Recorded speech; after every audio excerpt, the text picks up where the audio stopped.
Hello everyone, I'm Joseph Gallion and this is my breakdown of the Injustice 2 story trailer.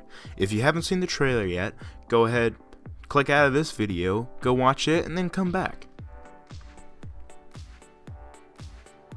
Now the trailer begins with a shot of Superman in prison while Brainiac narrates. Now it's interesting because Superman is not wearing the same clothes that he was wearing at the end of the first Injustice.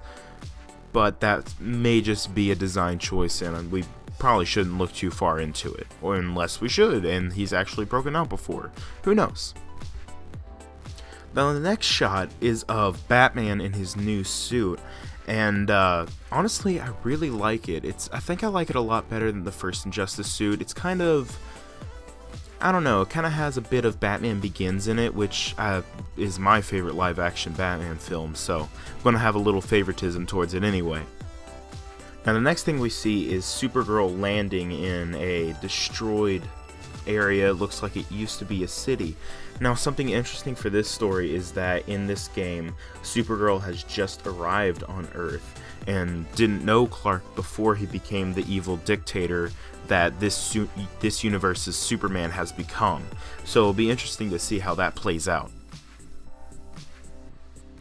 Now the next thing we see is very evocative of the Dark Knight film, where we see Batman surveilling everybody on hundreds of screens. And the way I interpreted that is that maybe after the last game, it kind of went to his head and he went a little crazy. Well, more crazy than he already was, because he is a grown man running around in a bat suit. But but yeah, so maybe he's taken it to the next level where he's like actually spying on everyone to make sure that everyone is safe, even though he's invading on their privacy.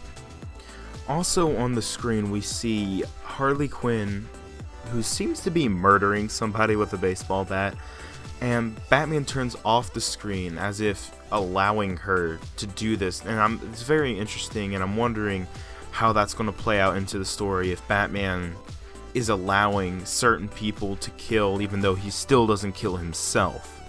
It'll be interesting to see how that plays out, and I'm really excited to see. Now there's also a very interesting shot of Supergirl remembering Krypton's destruction, and it seems that'll probably be her motivation in the story, and I'm really excited to see her character and how she fits into this new story as well. Now the next thing we see is Batman actually fighting a Robin, and from Brainiac's narration, he calls him, or well, he refers to Robin as Batman's offspring, so we can from that assume that it's Damian Wayne, which is interesting because in the previous game he was using the name of Nightwing instead of Robin, so it'll be interesting to see if maybe he's gone to be maybe Superman's Robin, which is really interesting, and I'm excited to see how that plays out. Now then there's a very interesting and an emotional scene of Superman who seems to be holding the dead body of Lois Lane under a veil, and he remembers her before her and his unborn child passes away, and it's very emotional, and it kind of helps you to see the angle of Superman's character and why he kind of lost his mind. Speaking of Superman losing his mind, then we get to see a flashback scene of the silhouetted bodies of Superman and Joker, and just like in the comic, Superman shoves his hand through the Joker's chest, killing him. Now what's really interesting is that now we get two glimpses of characters that I'm really excited to see in the game. One that was in the first game and another of a new character. The one being Bane and the other being Poison Ivy. Now Bane was a really cool character in the first Injustice game, and I like his new design in the cinematic trailer that we got.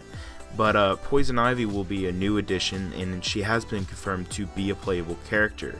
So it will be really interesting to see how she plays and her moveset and everything. You know, she's obviously a welcome addition to the game.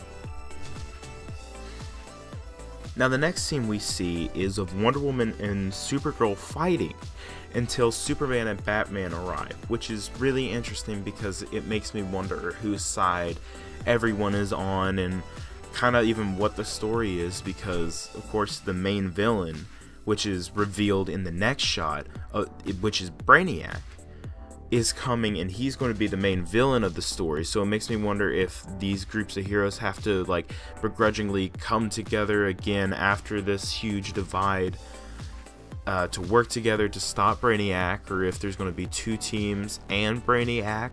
It'll be really interesting to see, and I'm super excited for the story mode because it looks to be absolutely fantastic.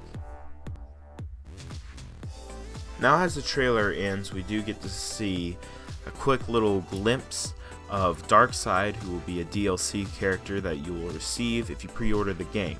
Honestly, it's a pretty dang good DLC. So yeah, I'm definitely going to be pre-ordering the game, even though I don't even have a PS4 yet, but I'm going to have to get it just so I can play this game.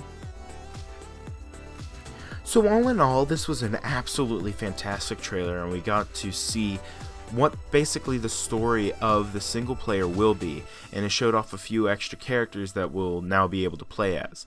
So I really can't wait until May to finally get my hands on this game so we can play it. I'm super excited, and let me know what you guys thought of the trailer in the comments below. Thanks for watching.